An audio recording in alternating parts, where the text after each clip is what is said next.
Waalaikumsalam warahmatullahi wabarakatuh. Alhamdulillahirabbil alamin. Wassalatu wassalamu ala asyrafil anbiya'i wal mursalin wa ala alihi wa sahbihi wa man tabi'ahum bi ihsan ila yaumil amma ba'd. Bapak Ibu yang sangat berbahagia, kita bersyukur kita bersua kembali dalam keadaan sehat walafiat. Amin. Dan pada pagi hari ini kita akan masuk surat baru yaitu surat Al-Mu'minun, surat yang ke-23. Alhamdulillah. Dan karena sudah ada Ustadz kita, Ustadz Tony Sanwani, mari kita masuk ke screen kita.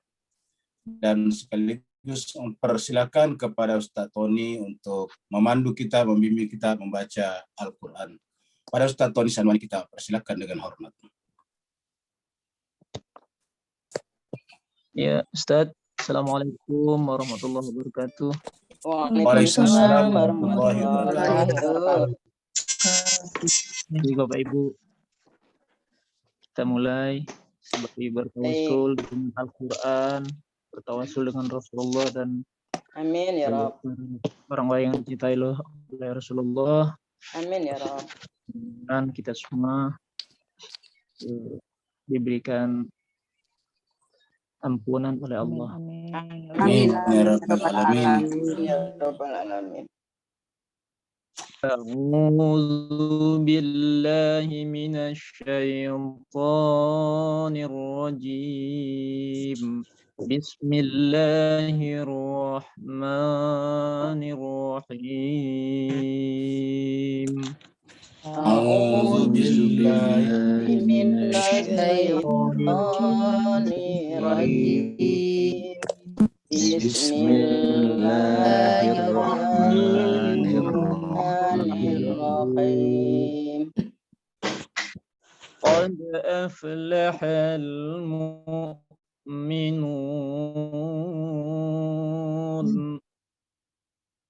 Qad aflahal mu'minun.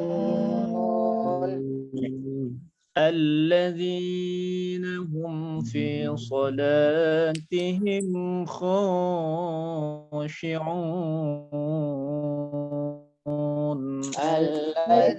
الذين هم في صلاتهم خاشعون والذين هم عن اللغو معرضون والذين هم عن اللغو معرضون والذين هم للزكاة فاعلون والذين هم للزكاة فاعلون والذين هم لفروجهم حافظون والذين هم لفروجهم حافظون إلا على أزواجهم أو ما ملكت أيمانهم فإنهم غير ملومين إلا على أزواجهم أو ما ملكت أيمانهم فإنهم غير ملومين فمن ابتغى وراء فأولئك هم العادون ومن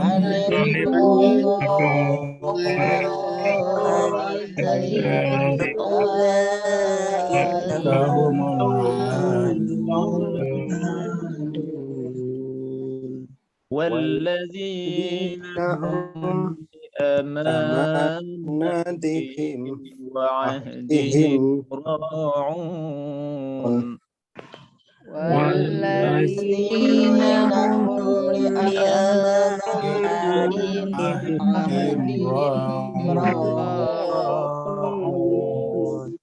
والذين هم على والذين هم على صلواتهم صلواتهم يحافظون والذين هم هم على صلواتهم يحافظون أولئك أولئك هم هم الوارثون أولئك هم الوارثون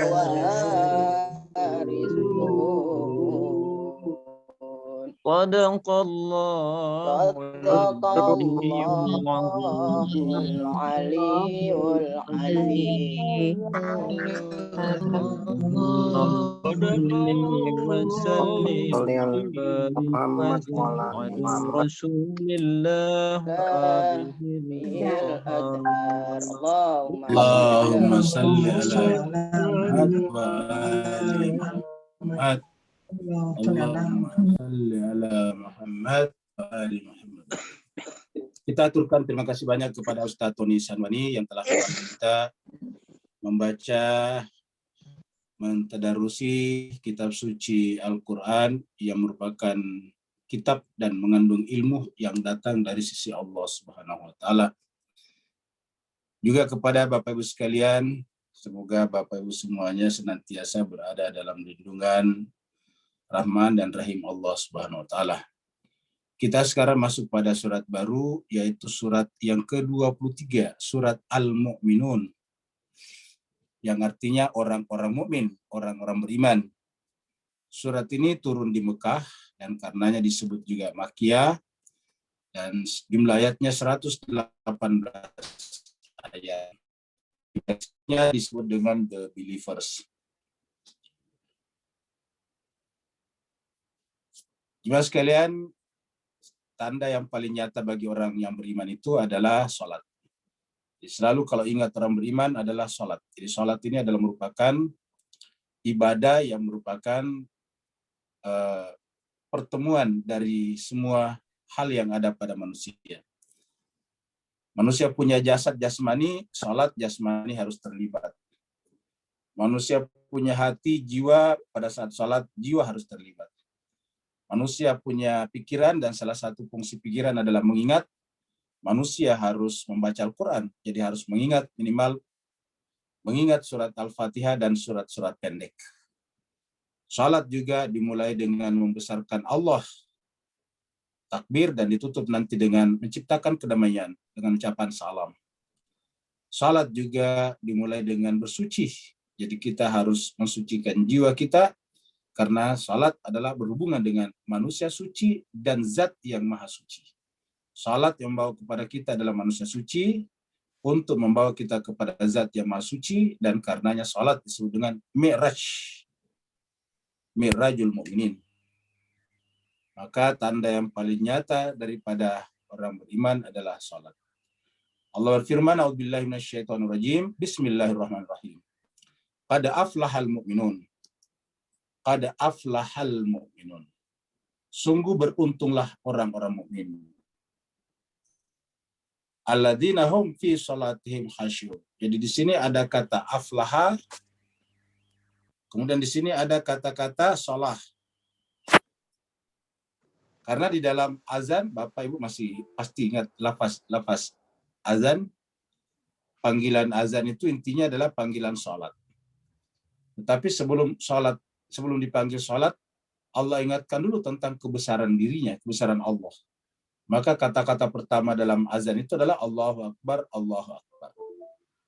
Setelah itu kemudian syahadat. Asyhadu an la ilaha illallah. Asyhadu an la ilaha illallah, asyhadu anna Muhammadan Rasulullah. Jadi dua. Allah, Rasul itu adalah syahadat kita. Nah, setelah itu dipanggil salat.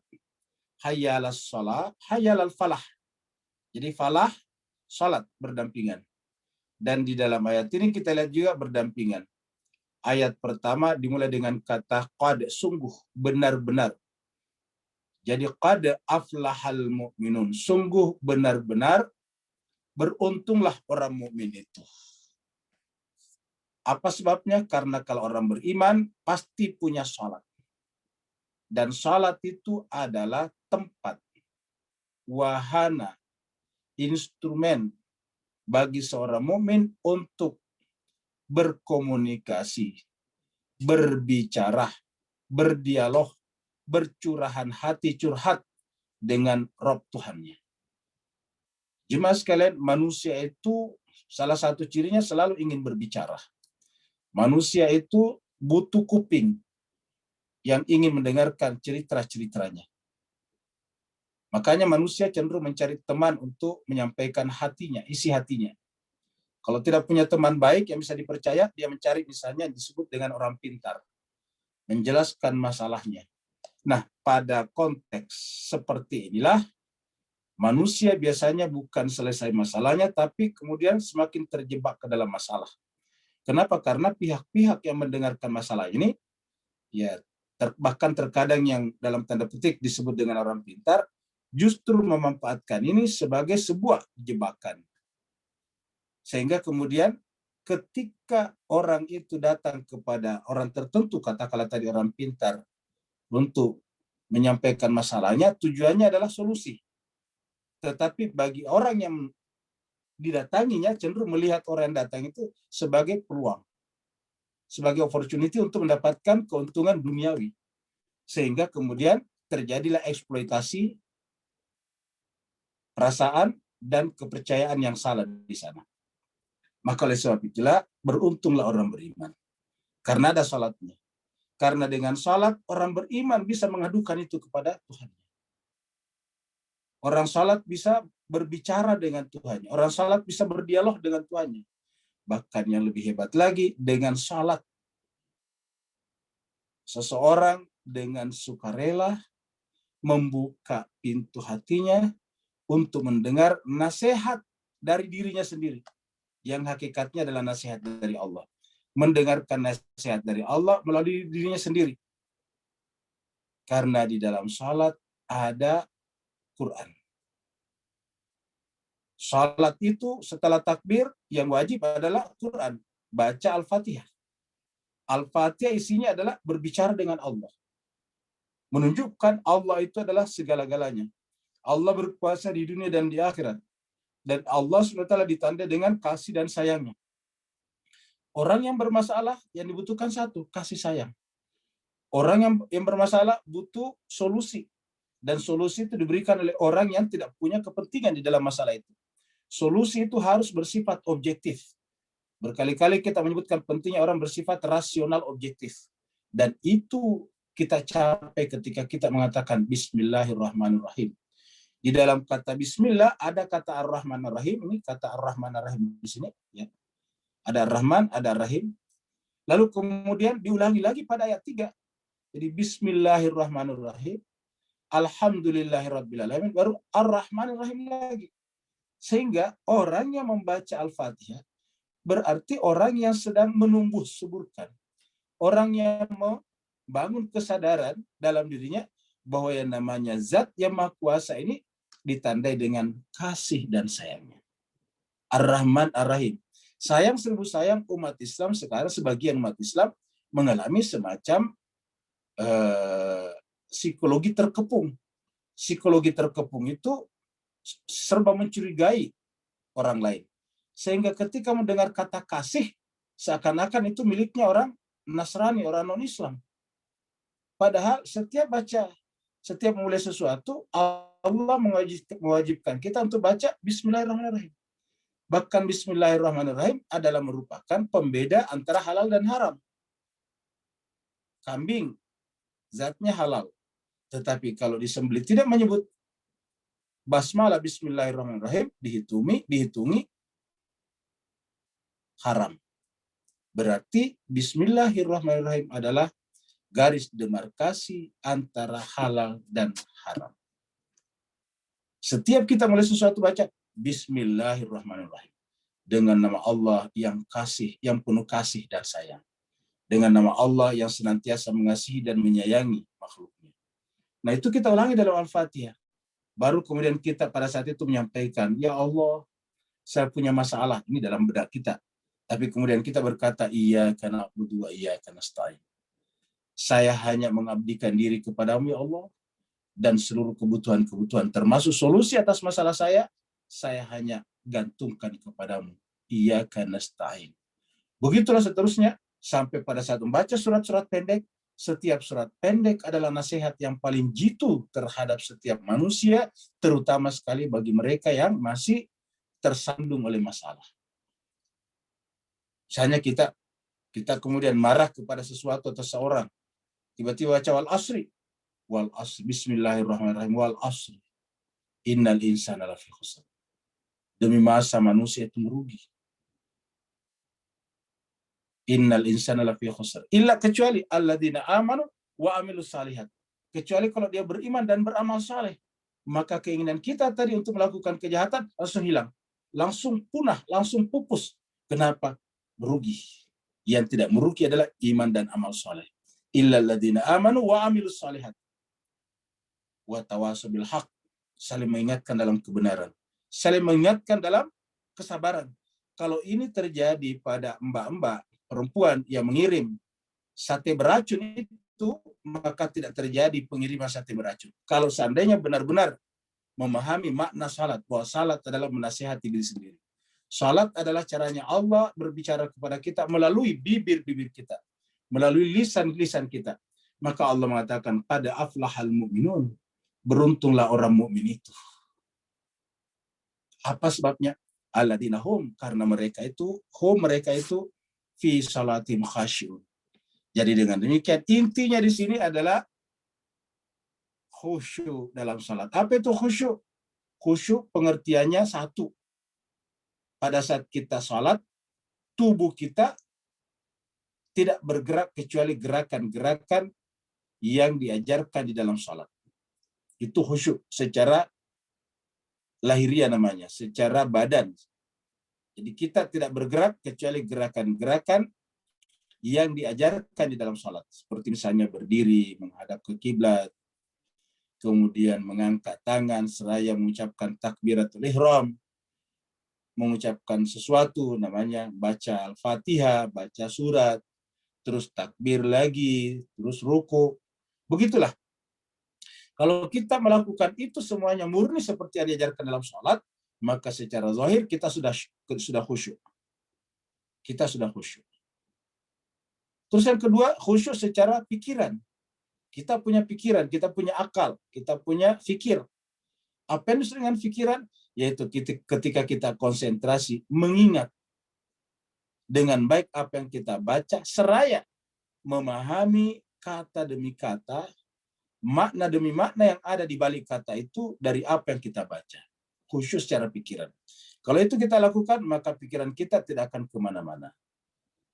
Karena bisa saja kita sholat, tapi pikiran kita masih mencari-cari cara untuk mencelakai orang lain. Ada orang seperti itu, sholat tapi mencelakai orang lain. Oleh sebab itulah jemaah sekalian, pada saat kita khusyuk sholat, dan khusyuk benar-benar diikat, pikiran diikat dengan apa yang kita baca, maka tidak mungkin berpikir kemana-mana. Yang ketiga, kita punya rohani, kita punya batin. Khusyuk dengan batin artinya apa? Jiwa kita fokus hanya kepada Allah.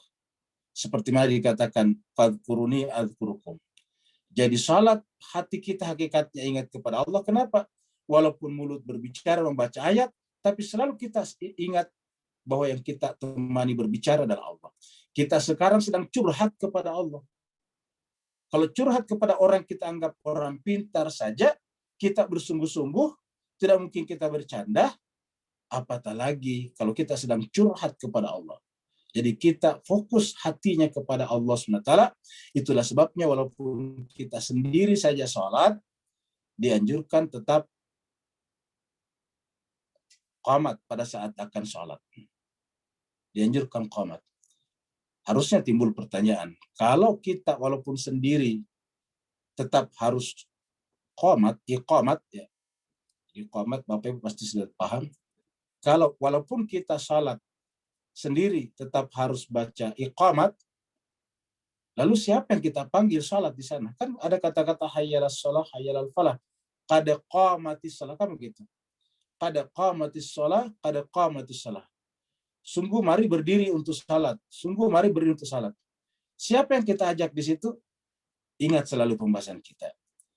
Agama bukan untuk orang lain. Agama adalah syifa, obat, penyembuh untuk diri kita masing-masing. Belajar agama bukan belajar mengevaluasi orang lain. Belajar agama, belajar mengevaluasi diri kita. Belajar Al-Quran bukan untuk mencermati perbuatan dan tindakan orang lain, tapi mencermati tindakan dan perbuatan diri kita. Belajar Al-Quran bukan untuk menghakimi keyakinan dan kepercayaan orang lain secara pribadi, tetapi untuk menghakimi diri kita masing-masing. Namanya evaluasi, muhasabah.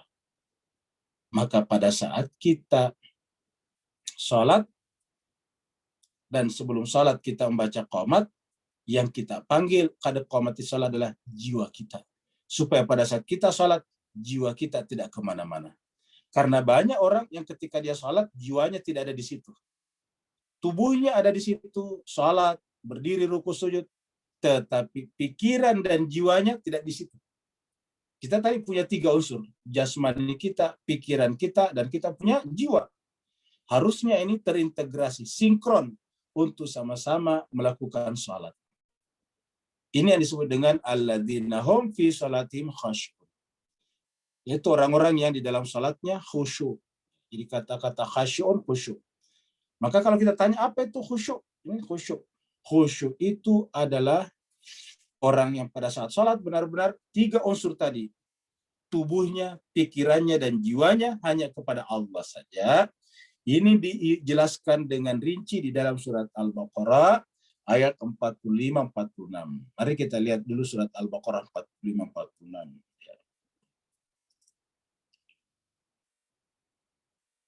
Karena di sana kita menemukan kata khusyuk.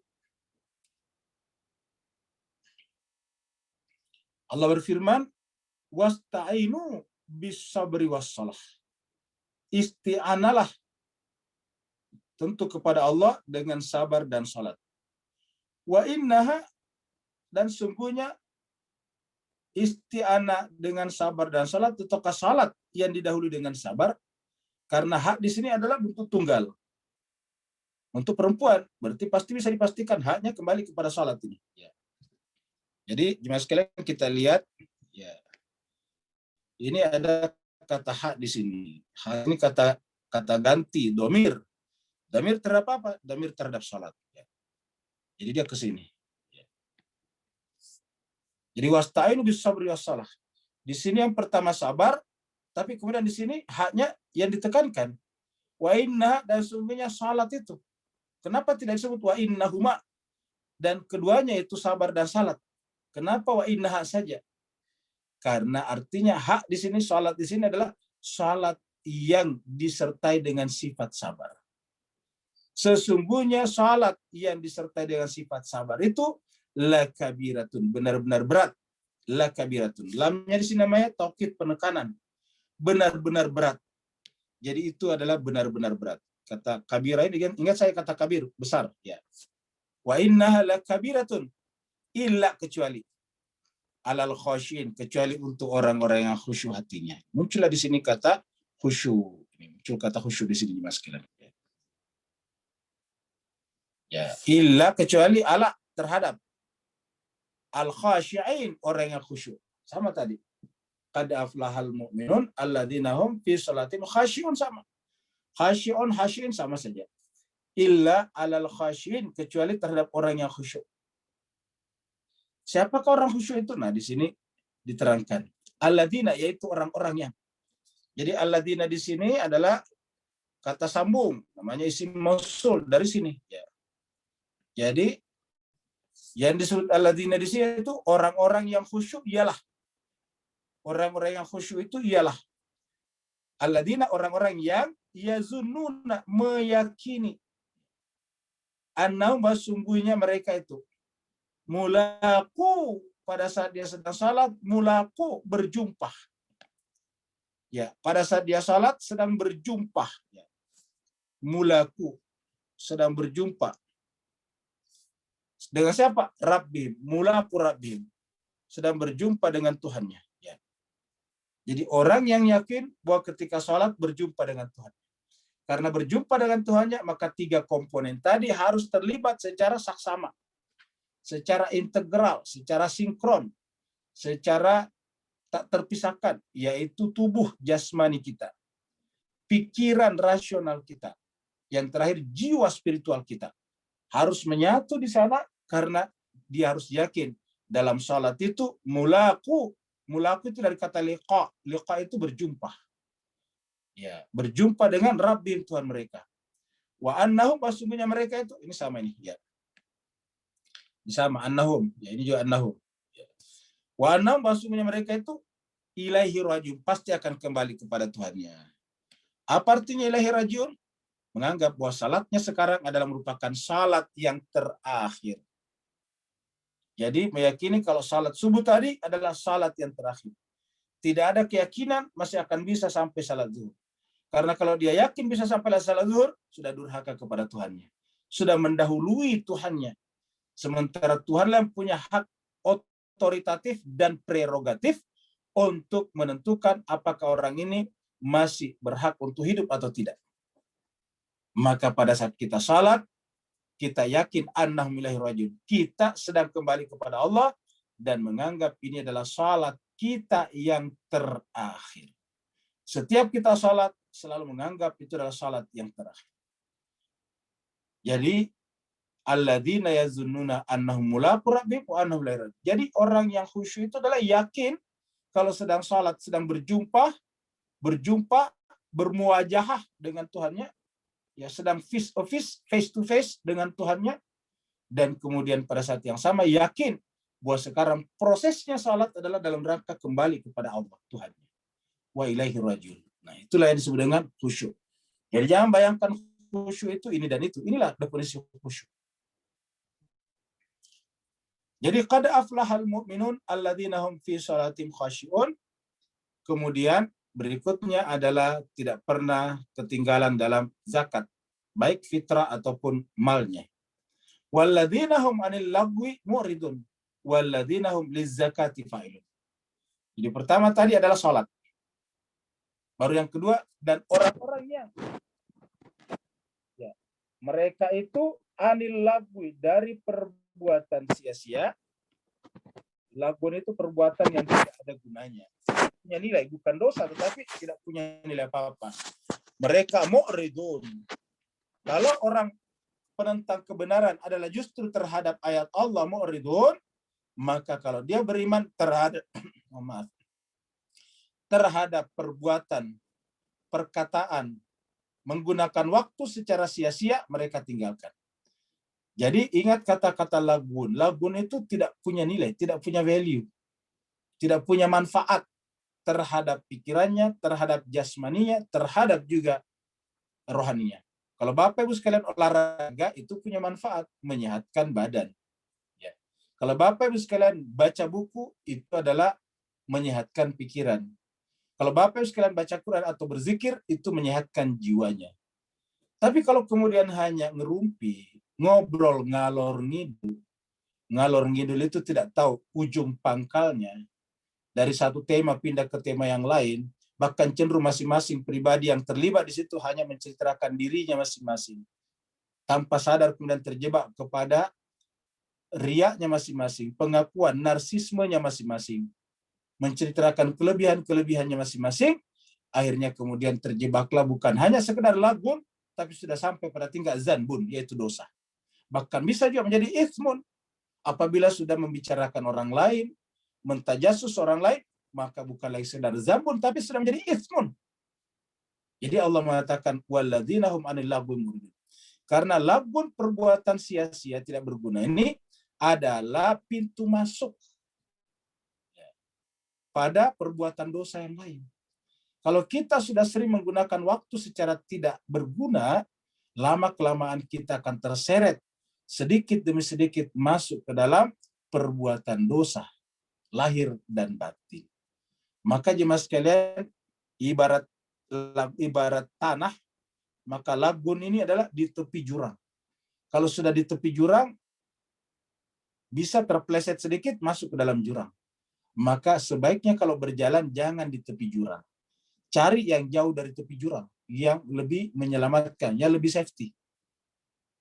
Begitulah dalam kehidupan kita ini. Hindari yang sia-sia.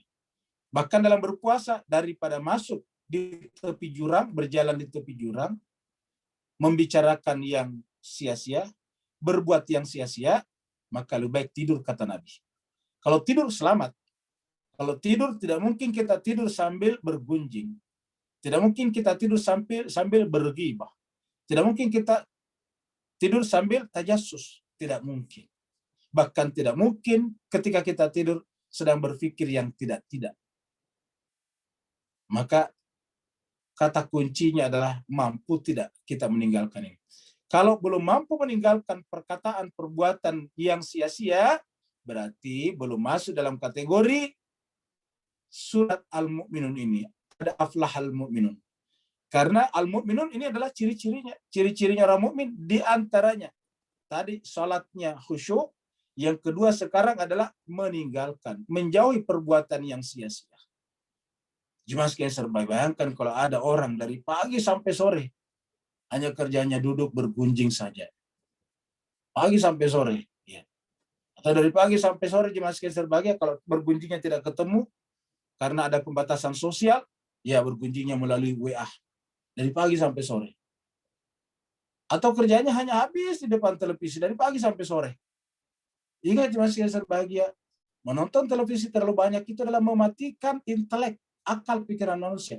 Karena kalau kita berdiri, duduk terlalu lama di depan televisi, menempatkan diri kita pada posisi yang pasif dan televisi pada posisi yang aktif. Sehingga apa yang terjadi? Kemudian kita berada dalam posisi disuapi, seperti anak kecil itu kan pasif. Disuapi apa? Disuapi informasi, sehingga informasi yang mengisi kepala kita bukan yang seharusnya kita ketahui, tetapi yang mereka suapkan kepada kita. Sehingga kita nanti tanpa rasa kita sebetulnya adalah orang lain yang diinjeksikan ke dalam diri kita. Kita adalah orang lain yang diinjeksikan, yang disuntikkan, yang disusupkan ke dalam diri kita. Kita bukan lagi diri kita sendiri. Maka oleh sebab itulah kuncinya adalah meninggalkan perbuatan yang sia-sia. Ini kata-kata muridun. Walladzina hum lizakati fa'ilun. Baru kemudian orang-orang yang terhadap zakatnya. Zakatnya yang paling gampang di sini tentu zakat fitrah, Pak Bu sekalian. Karena zakat fitrah ini kan sedikit dan semua orang bisa. Zakat fitrah itu cuma sekitar 40 ribuan atau 40 ribuan satu tahun. Zakat fitrah. Jadi kalau 40 ribu satu tahun, berarti rata-rata sebulan cuma sekitar 2 ribuan. Cuma sekitar 2 ribu atau 3 ribuan. Jadi sebulan cuma 3.000 perak. Ya, 3.000 perak. Jauh lebih murah daripada naik kendaraan umum, lebih murah daripada bayar tol, bahkan lebih murah daripada bayar parkir di pinggir-pinggir jalan. Jadi cuma 3.000 rupiah sebulan itu zakat fitrah. Karena 3.000 kali 12 kan 36.000, jadi kurang lebih 3.000 saja. Nah, jadi paling tidak walladzina hum lizakati fa'ilun. Tetapi walaupun zakat fitrah itu cuma sekitar 40.000 rupiah, tapi kalau semua orang melakukannya itu cukup. Bahkan sangat membantu saudara-saudara kita, ikhwan akhwat kita yang memang termasuk kategori kurang berkecukupan. Sehingga pada saat momen-momen Idul Fitri, mereka semuanya juga ikut bergembira dan berbahagia. Tidak ada orang pada saat itu yang kelaparan. Tidak ada orang pada saat itu yang mau makan dan tidak bisa makan. Kenapa? Karena kalau mereka termasuk tidak atau kurang berkecukupan, mereka pada saat itu adalah penerima zakat fitrah. Dan baik pembayar zakat fitrah ataupun penerima zakat fitrah sama-sama mulia di hadapan Allah Tuhannya. Yang penting berangkat dari awal tadi. Qad aflahal mu'minun alladzina hum fi shalatihim khashi'un. Yaitu salat. Salat ini tidak mengenal kaya atau miskin. Bahkan salat tidak mengenal sehat ataupun sakit. Salat tidak mengenal muda ataupun tua. Salat tidak mengenal berdiri ataupun berbaring. Salat adalah ibadah yang harus dilakukan siapapun juga. Qiyaman wa qu'udan wa ala junubihim. Berdiri, duduk ataupun berbaring. Jadi walladzina hum lizzakati fa'ilun. Jadi ini yang paling dasar adalah zakat fitrah. Setelah bisa menunaikan zakat fitrahnya, berusaha sampai pada tingkat mereka juga memenuhi kewajiban zakat mal. Ketika mereka memenuhi kewajiban zakat mal, namanya kewajiban tapi sebetulnya lebih mulia dari kata kewajiban. Yaitu apa? Telah mencapai derajat oleh Allah SWT dipandang mulia untuk berbagi kepada yang lain. Jadi dipandang mulia dengan disuruh berbagi kepada yang lain. Kenapa? Karena Allah itu mengidentikan, mempersonifikasi dirinya dengan orang miskin, dengan orang yang tidak mampu, dengan anak-anak yatim dan sebagainya. Walladzina hum lizakati fa'ilun, yaitu orang-orang yang menunaikan zakatnya.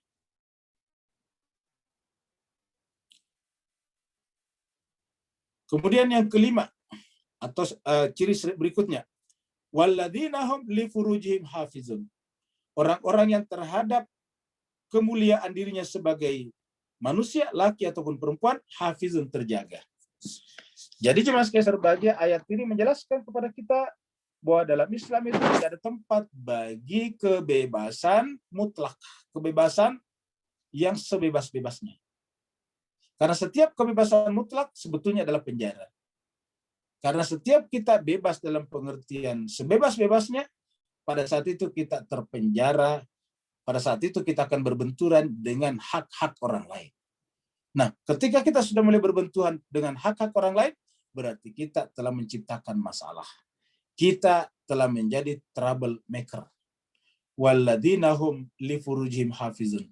Maka ciri orang beriman itu adalah orang-orang yang mereka itu li furujihim, terhadap kehormatan mereka, mereka menjaganya. Laki-laki punya kehormatan, perempuan juga punya kehormatan. Dan kemuliaan manusia terletak di situ. Itu perbedaan utama manusia dengan hewan-hewan. Walladzina hum li furujihim hafizun, yaitu orang-orang yang terhadap kehormatan mereka, mereka pelihara. Jadi cuma sekali berbahagia, kita sudah lihat ini. Yang pertama tadi salat, itu hubungannya dengan Allah. Terus berikutnya tadi itu adalah perbuatan sia-sia, itu adalah kualitas individu, kualitas pribadi, psikologi. Terus kemudian masuk lagi pada zakat. Zakat itu adalah sosial. Zakat itu adalah empati terhadap sesama. Ya, zakat itu artinya keterlibatan kita, bahwa kita bagian tak terpisahkan dengan masyarakat. Baru kemudian masuk pada menjaga kemuliaan diri sendiri. Menjaga kemuliaan diri sendiri masuk pada nilai-nilai kemanusiaan. Dan yang disebut dengan peradaban adalah ketika manusia bisa membuat aturan-aturan, yang aturan itu dilaksanakan untuk menjaga harkat dan martabat manusia. Jadi namanya peradaban, pasti di situ ada peraturan. Kalau di situ tidak ada peraturan, maka di situ namanya bukan peradaban, tetapi namanya jahiliyah. Jahiliyah tidak ada peraturan, yang ada adalah kekuatan. Dan ketika yang ada hanya kekuatan, bukan peraturan, maka kita turun sama dengan hewan buas. Seperti misalnya harimau. Jadi masuk dalam kategori hewan buas. Illa ala azwajim, kecuali terhadap pasangan mereka. Illa ala azwajihim, kecuali terhadap pasangan-pasangan mereka, istri atau suami mereka. Au ma malakat aimanuhum, ataupun ma malakat, apa yang dimiliki oleh tangan kanan mereka. Ma malakat aimanuhum.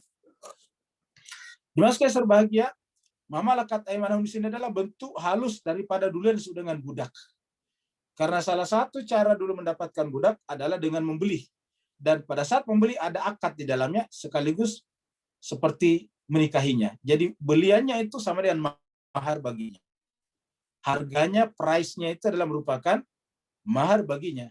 Tetapi ingat, tidak semua seperti itu. Ya, bentuk-bentuk perbudakan dulu itu banyak sekali macamnya. Salah satu di antaranya adalah ketika membeli budak itu adalah pada saat itu adalah harga yang ditetapkan padanya adalah harga sama dengan mahar sekaligus. Sehingga kemudian setelah itu secara otomatis bisa mempergauli budaknya seperti istrinya sendiri. Tapi kalau tidak begitu tentu tidak. Fa innahum ghairu malumin. Dan mungkin mengatakan, kenapa Al-Quran masih ada ini padahal sekarang tidak ada perbudakan? Kita salah. Ternyata perbudakan tetap ada di mana-mana. Walaupun tentu tidak semarak dulu lagi. Searchinglah di Google. Pasti akan menemukan di wilayah-wilayah mana di dunia ini masih bertahan yang namanya perbudakan. Karena perbudakan itu pada konteks sosial tertentu itu bermanfaat.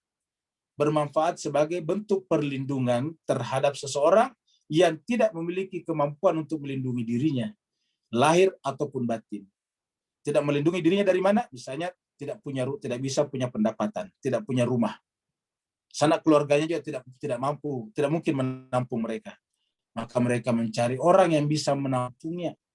Maka daripada kemana-mana, menjadi gembel di bawah kolong jembatan misalnya, maka mereka mau tinggal bersama dengan orang yang dianggap mampu, tidak dibayar di sana, yang penting bisa dapat tempat berteduh dan bisa juga makan di sana. Tinggal di situ sudah dapat makan, sudah kemudian kemudian dia juga dapat tempat tinggal.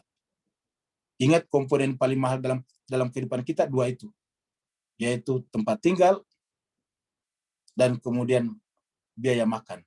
Nah, kalau dia sudah diterima oleh satu keluarga, maka kemudian dikatakan perbudakan cenderung kekerasan. Itu tidak selamanya. Sama dengan sekarang juga. Betapa sering juga kita mendengarkan ada asisten rumah tangga yang mengalami penyiksaan. Itu bukan karena profesi keasistenan rumah tanggaan, bukan karena perbudakan, tapi murni oknum yang menjijikan ataupun orang yang mengambil budak tersebut. Itu bukan sistem perbudakannya, karena sistem perbudakan itu adalah sistem perlindungan sosial. Jadi ma malakat aimanuhum fa innahum ghairu malumin. Kecuali terhadap pasangan-pasangan mereka, maka sungguhnya, atau terhadap apa yang dimiliki tangan kanan mereka, ya. Itu terjemahnya bagus nih, tangan kanan, aiman itu tangan kanan, malakat dimiliki, ya. Fa innahum, maka sungguhnya mereka itu ghairu malumin. Mereka itu ghairu malumin. Tidak tercelah. Jadi maksudnya mulia. Jadi bagian daripada kemuliaan manusia. Jemaah sekalian, sebelum kita buka ayat berikutnya, kita baca hadis dari Imam Ahmad ini. Bagus kata-katanya, ya, dan juga ilustrasinya bagus. Begitu pentingnya namanya bermasyarakat. Kalau cuma satu saja semut ini nggak bisa ngangkat ini, ya nggak bisa ngangkat batang yang seperti ini. Tapi karena dia bergotong royong, dan kita semua menjadi saksi bahwa namanya semut itu bergotong royong. Semut itu bisa selalu bekerja sama mengangkat beban.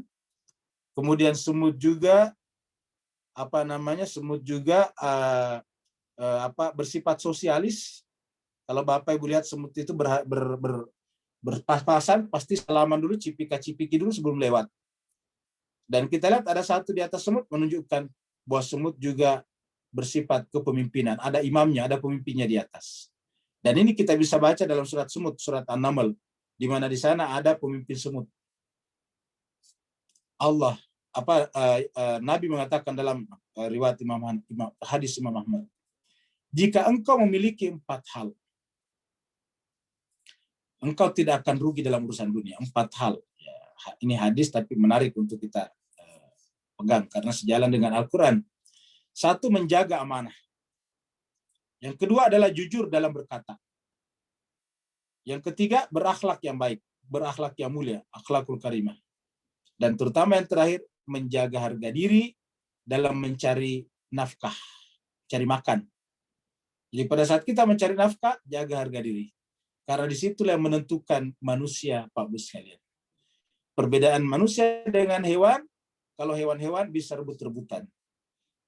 Tapi kalau di dalam diri manusia, mereka bisa bikin aturan yang baik, sehingga kemudian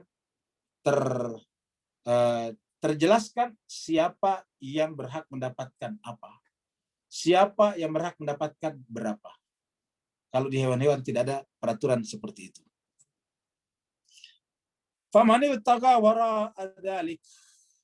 Maka siapa yang mencari di belakang itu? Famani ibtaga.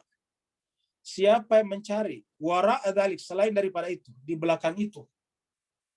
Yang poin 1 sampai 6 tadi. Faulaika, maka mereka itu hum, termasuk orang-orang yang al-aduun. Adu itu melanggar.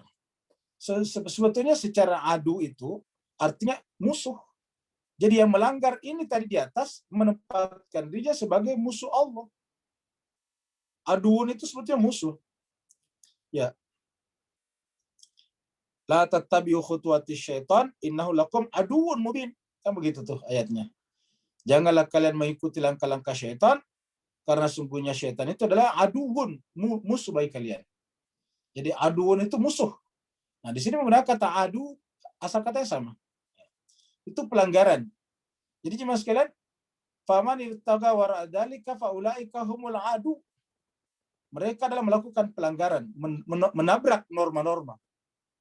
Jadi siapa yang siapa yang melanggar atau mencari di balik itu, maka termasuk melanggar batas-batas, melanggar pagar-pagar syariat. Mereka termasuk para pelanggar. Nah, berarti termasuk apa Pak Bos sekalian yang tidak terduga tadi di atas? Yaitu perbuatan dan perkataan sia-sia. Jadi berdasarkan ayat ini, perkataan dan perbuatan sia-sia kalau dilakukan termasuk pelanggaran bagi orang yang beriman. Mungkin bagi orang lain tidak pelanggaran, tapi bagi orang beriman itu pelanggaran.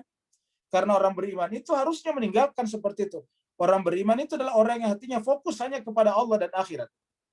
Sehingga kalau ke situ, hakikatnya melanggar komitmen dan definisi keberimanan yang diakuinya. Jadi, famani battagha wara'a dzalika faulaika humul adun. Siapa yang mencari di belakang itu atau selain itu semuanya, mereka termasuk para pelanggar. Jadi jemaah sekalian, tadi kita ulangi lagi bahwa berbuat sia-sia, berkata sia-sia. Saya Pak sekalian terus-menerus mengulangi ini karena itu berkali-kali muncul di dalam Al-Quran. Muncul dalam Al-Quran. Karena itu pintu masuk, kita masuk ke dalam perbuatan dosa. Minimal dosa mulut misalnya, dengan bergibah, dengan bertajasus misalnya. Pintu masuknya dari situ. Duduk tidak ada gunanya, yang menghabis-habiskan waktu saja, pada akhirnya terjebak pada pembicaraan untuk membicarakan orang lain. Maka Al-Quran berkali-kali melarang kita untuk jangan sampai, bahkan di tempat lain dikatakan. Coba ciri-cirinya, kita lihat surat Al-Furqan. Surat 25. Kita mulai dari 63. 63 kita baca secara cepat. Ini 63 adalah ciri-ciri hamba Allah. Ingat pembahasan kita sebelumnya abad. Abad itu bentuk jamaknya ibad. Jadi abad. Jadi kita di sini bicara tentang abad ini, abad. Abdun. Nah, jemaah sekalian, bentuk jamaknya abad ini adalah ibad. Ya, ibad. Jadi bentuk jamaknya adalah ibad. Ibadur Rahman atau Ibadur Rahman, hamba Allah yang pengasih ialah. Ini ciri-cirinya ke bawah. Terus alladzina yamshuna alal ardi haunan, berjalan di muka bumi dengan rendah hati. Wa idza khatabahumul jahiluna, kalau disapa dengan orang-orang jahil, maka qalu salama, mereka mengucapkan, membalasnya dengan kata-kata yang menyenangkan, bukan balik mencaci maki, tetapi mengucapkan kata-kata yang bisa meredam, bisa membuat sejuk suasana. Salam itu kedamaian. Kemudian malam-malamnya dihabiskan walladzina yabituna li rabbihim sujada wa qiyama. Malam-malamnya dilewati dengan sujud dan berdiri kepada Tuhannya. Sujud dan berdiri, sujudnya dulu menunjukkan bahwa menghabiskan waktunya untuk apapun yang bisa mendekatkan kepada Tuhannya, termasuk belajar. Walladzina yaquluna, dan juga doanya adalah Rabbana srif anna adzab jahannam, yang dia minta, ya Allah, jauhkanlah kami dari azab api neraka jahanam. Kemudian walladzina idza anfaqu, kalau mereka membelanjakan hartanya, lam yusrifu, tidak berlebihan, tidak hedon, walam yaktur, tapi tidak pelit juga, wa kana baina dzalika qawama, di antara duanya itulah jalan keimanan, yaitu tidak berlebihan tapi tidak pelit juga. Karena kalau berlebihan hedon akan menyebabkan inflasi, Kalau pelit menyebabkan deflasi. Dua-duanya merusak tatanan ekonomi. Kemudian walladzina la yad'una ma'allahi ilahan akhar, dan mereka tidak pernah lagi menyeru hatinya kepada apapun selain daripada Allah SWT. Ya, wala yaqtuluna an-nafsa allati haramallah, tidak mungkin membunuh, bahkan berpikir untuk membunuh orang yang Allah haramkan kecuali alasannya benar, yaitu melalui proses peradilan. Wala yaznun, dan tidak berzina. Wa may yaf'al dzalika yalqa athama, siapa yang melakukan semuanya itu dia termasuk berbuat dosa. Kemudian ini tidak masuk di berikutnya. Kita 69 tadi sudah sampai 69, mari kita pindah ke 69 dan seterusnya supaya nyambung tadi. Ya, yudha'af lahu adabu yaumal qiyamati wa yakhludu fihi muhana. Mereka orang seperti tadi itu semuanya dilipat gandakan azabnya kalau dia melanggar di hari kiamat, dan dia akan kekal dalam kehinaan. Illa man taba wa amana wa amila shalihan, kecuali kalau dia bertobat, beriman dan beramal saleh. Faulaika yubadiluna sayiatihim hasanat, Allah akan mengganti keburukannya dengan kebaikan.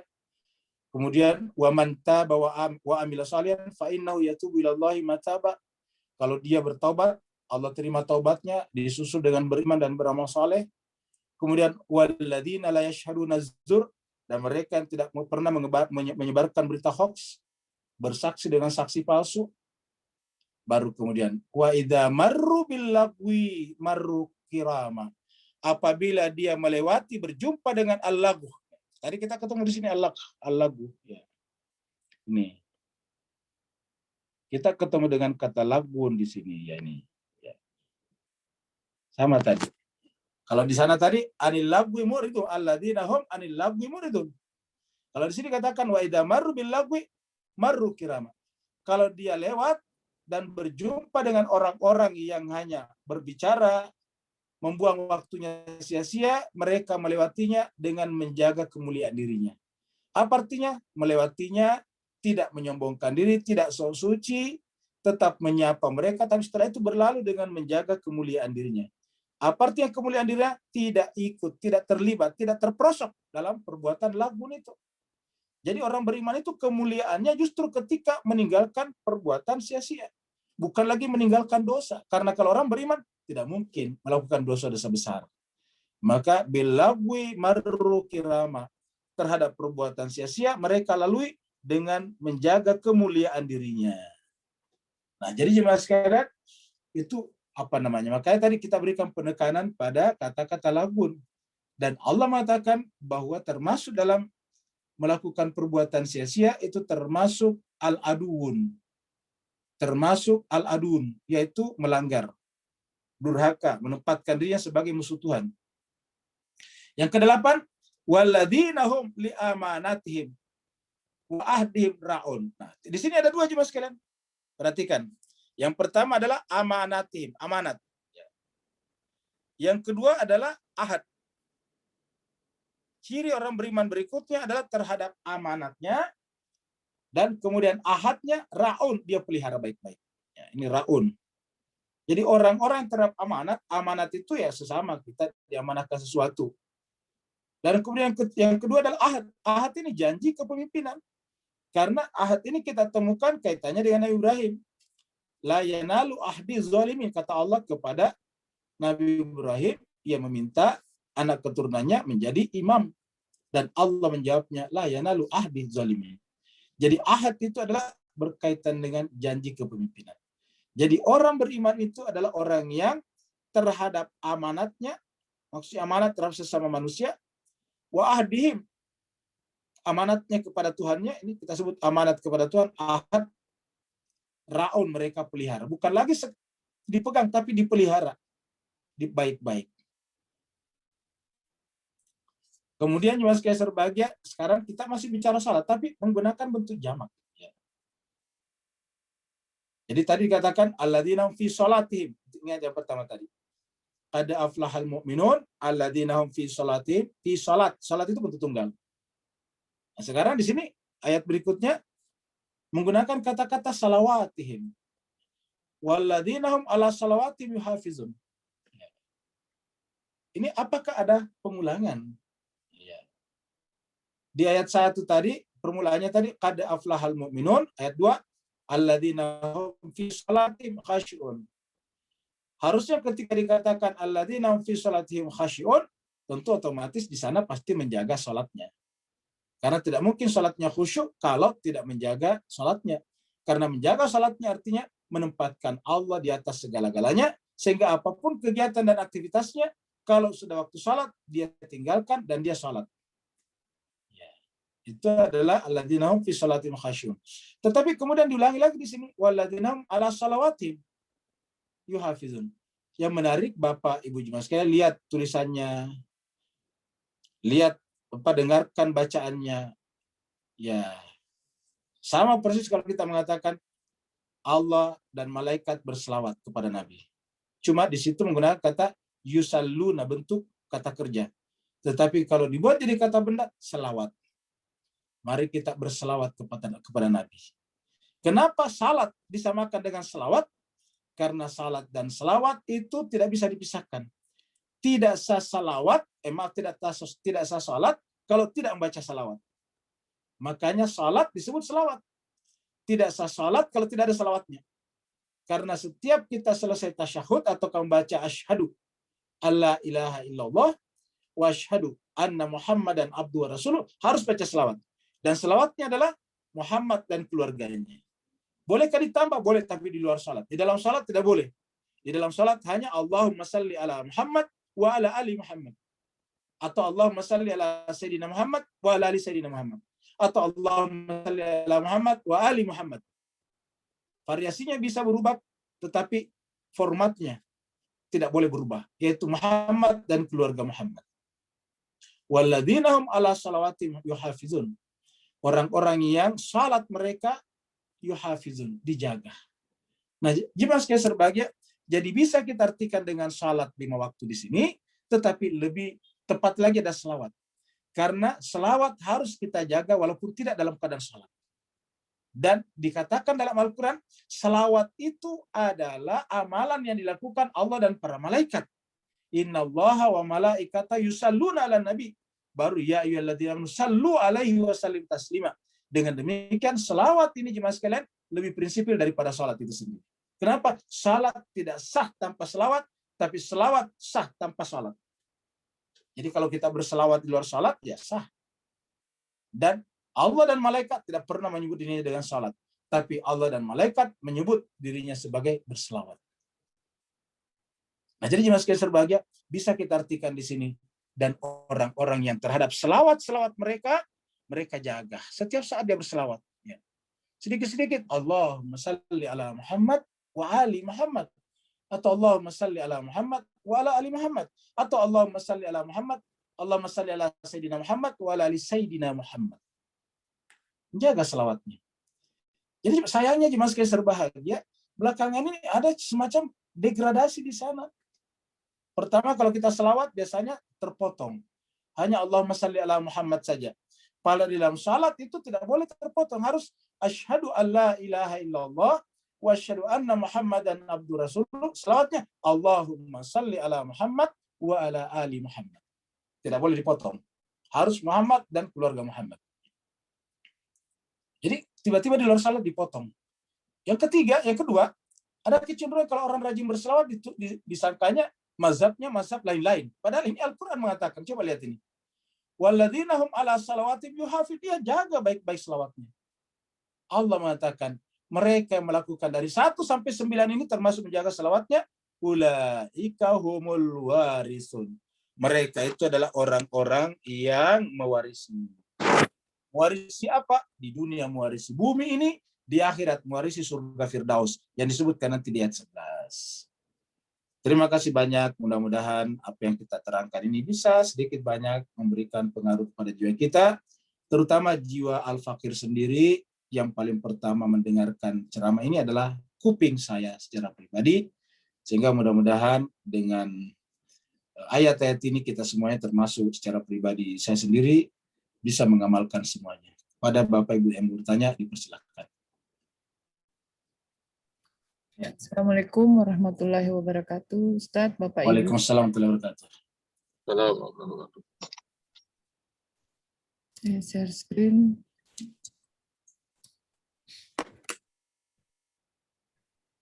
Silahkan Ustadz, ada 2 pertanyaan di kolom chat. Teman sekalian, kita ada pertanyaan. Yang pertama dari Ibu Titi Wibi Priyatno. Kalau salat sunat apakah harus iqamah juga? Kalau salat sunat tidak. Ya, yang iqamah itu hanya salat fardu. Gitu. Ya, di masjid selalu kita lihat kalau orang salat sunat rawatib tidak iqamat. Ya, iqamat itu hanya untuk salat fardu. Yang kedua, Ya, makasih Ustadz. ya sama-sama Bu Titi. Ibu Siti Kurniawati mau tanya, sekarang banyak orang azan bacaannya disalahkan. Maksudnya apa nih? Azan bacaannya disalahkan. Contohnya? Ya, apa? Bacanya la sholah hayya lal falah. Tulisannya begitu Ustaz. Hayya lal sholah. Halal falah. Iya, harus bacanya hayya lal sholah, hayya. Hayya lal sholah. Hayya lal falah. Ya. Jadi sebetulnya kan itu hayya ala salah, hayya alal falah, hayya alal falah, hayya alas salah. Ya. Itu. Tapi kalau dibaca seakan-akan la, hayya alas salah, hayya alal falah. Itu ala di situ sebetulnya. Hayya alal falah, mari kita salat, mari kita menuju kepada keberuntungan, kemenangan. Falah itu keberuntungan, kemenangan. Jadi itu hayya ala shalah, hayya ala shalah, hayya alal falah gitu. Kemudian berikutnya lagi tidak ada doa lagi ya, tidak ada pertanyaan lagi, kita ada doa Ginah, anaknya Bu Ena, ya. Bu Dokter Ririn. Ustadz, maaf, itu ya. kakak ipar yang meninggal Ustadz. Oh. Ya. Jadi kakak iparnya Bu Ena meninggal dunia ya. Ya, jadi Ustaz, nama akunnya Gina, tapi ternyata isinya Ibu Ena begitu ya. Iya. Ya, jadi yang bertanya ini Bu Ena menggunakan akun Gina ya. Minta supaya kita berdoa. Iya, untuk mendoakan Ibu almarhumah Ibu Ratna Sumiati binti Ahmad Sunaryo yang meninggal semalam jam 23.45. Kita doakan semoga Allah SWT menerima almarhumah, diangkat derajat dan kedudukannya ala hadiniya wa likulli salihah bi Muhammadin wa ali Muhammad, khususan ila almarhumah Ibu Ratna Sumiati binti Ahmad Sunaryo. Al-Fatihah ma'as-salawat. Allahumma salli ala Muhammad wa ali Muhammad. Allahumma salli ala Muhammad wa ali Muhammad. Allahumma salli ala Muhammad wa ali Muhammad wa ajil faraj. A'udzubillahi minasyaitonir rajim. Bismillahirrahmanirrahim. Alhamdulillahirabbil alamin. Arrahmanir rahim. Maliki yaumiddin. Iyyaka na'budu wa iyyaka nasta'in. Ihdinas siratal mustaqim. Siratal ladzina an'amta 'alaihim ghairil maghdubi 'alaihim waladdallin. Amin. Allahumma rabbana ighfir lana dzunubana wa liwalidina warhamhuma kama rabbayana shaghira wa li jami'il muslimina wal muslimat wal mu'minina wal mu'minat al-ahya'i minhum wal amwat bi rahmatika ya arhamar rahimin, khususan ila almarhumah Ibu Ratna Sumiati binti Ahmad Sunaryo. Allahumma ghafir laha warhamha wa'afiha wa'fu anha wa akrim nuzulaha wasi madkhalaha warfa darajataha wa adkhilhal jannata mal abrar ya aziz ya ghafar ya arhamar rahimin. Allahumma ya Allah, Tuhan kami, terimalah almarhumah di sisimu, angkatlah derajat dan kedudukannya. Kami juga mohon kepadamu ya Allah, jadikanlah anak-anak yang ditinggalkannya menjadi anak-anak yang soleh dan soleha. Jadikan juga amal-amal yang ditinggalkannya menjadi amal jariah bagi almarhumah. Dan ya Allah Tuhan kami, berikanlah kesabaran, keikhlasan, rasa ridho dan tawakal kepada keluarga yang ditinggalkan. Dan kami semuanya Allah Tuhan kami, jadikanlah kejadian ini sebagai pelajaran bagi kami. Buat cepat atau lambat kami pun akan menyusul almarhumah. Dan ya Allah, seandainya Engkau susulkan kami kepada almarhumah, susulkanlah kami dalam keadaan husnul khatimah bersama dengan Allah. Tawaffana ma'al abrar, tawaffana ma'al abrar, tawaffana ma'al abrar, walhamdulillah. Berikutnya dari Bu Ria Fatmi. Terima kasih Ustaz. Ya. Terima kasih jami'an semua. Sama beda. Turut berduka cita ya. Nah, Jadi Ustadz. apakah sistem rumah tangga termasuk budak? Yang beda, dua hal yang berbeda. Ya, kalau sistem rumah tangga itu karyawati, cuma kantornya di rumah gitu. Jadi yang kita bayar dari dia itu cuma tenaganya saja gitu. Kalau perbudakan dulu itu memang orangnya gitu. Jadi kita ulangi bahwa yang namanya sistem rumah tangga bukan budak, itu pekerja apa namanya? Pekerja karyawati, sama dengan buruh di pabrik juga, buruh apa pekerja. Nah, jadi begitu yang kita ambil dari mereka adalah jasa tenaganya, tidak lebih dari itu. Gitu. Jadi apa namanya, akad kita di dalam menerima sistem rumah tangga adalah menerima jasa. Sama kalau kita mempekerjakan orang di kantor juga jasanya. Tidak ada lagi? Ada satu lagi, tadi sepertinya belum dijelaskan tentang qomat. Walau kita dianjurkan qomat sebelum sholat, walaupun sholat itu kita lakukan sendiri. Lalu siapa yang kita ajak? Nah itu siapa? Tadi sepertinya belum dijelaskan. Makasih. Sudah tadi, mungkin ya yang dengarkan tadi terputus. Jadi yang kita panggil itu adalah diri kita sendiri, supaya kita konsen kepada Allah. Kita fokus. Okay. Jadi pada saat kita qomat dan sendiri, yang kita panggil diri kita. Karena tadi tiga ini harus kumpul. Tubuh kita, pikiran kita, dan jiwa kita. Nah biasanya kalau kita salat ini terpecah-pecah. Yang ada di atas sejadah tubuh kita, tapi pikiran kita kemana-mana. Jiwa kita juga sedang berhayal-hayal tentang sesuatu. Nah makanya pada saat kita salat, kita panggil semuanya, hayalas salah, hayalas salah. Yang kita panggil pikiran kita balik ke sini. Ya, tinggalkan dulu itu mall, karena bisa saja pikiran kita ada di atas sejadah, tetapi tubuh kita ada di atas sejadah, tapi pikiran kita sedang di mall. Ya, pikiran kita sedang di Tanah Abang. Ya, begitu. Maka kita panggil dulu balik. Ya. Begitulah juga dengan jiwa kita. Ya. Jadi kita kumpulkan menjadi satu kesatuan, karena disebut manusia itu adalah ketika ini satu.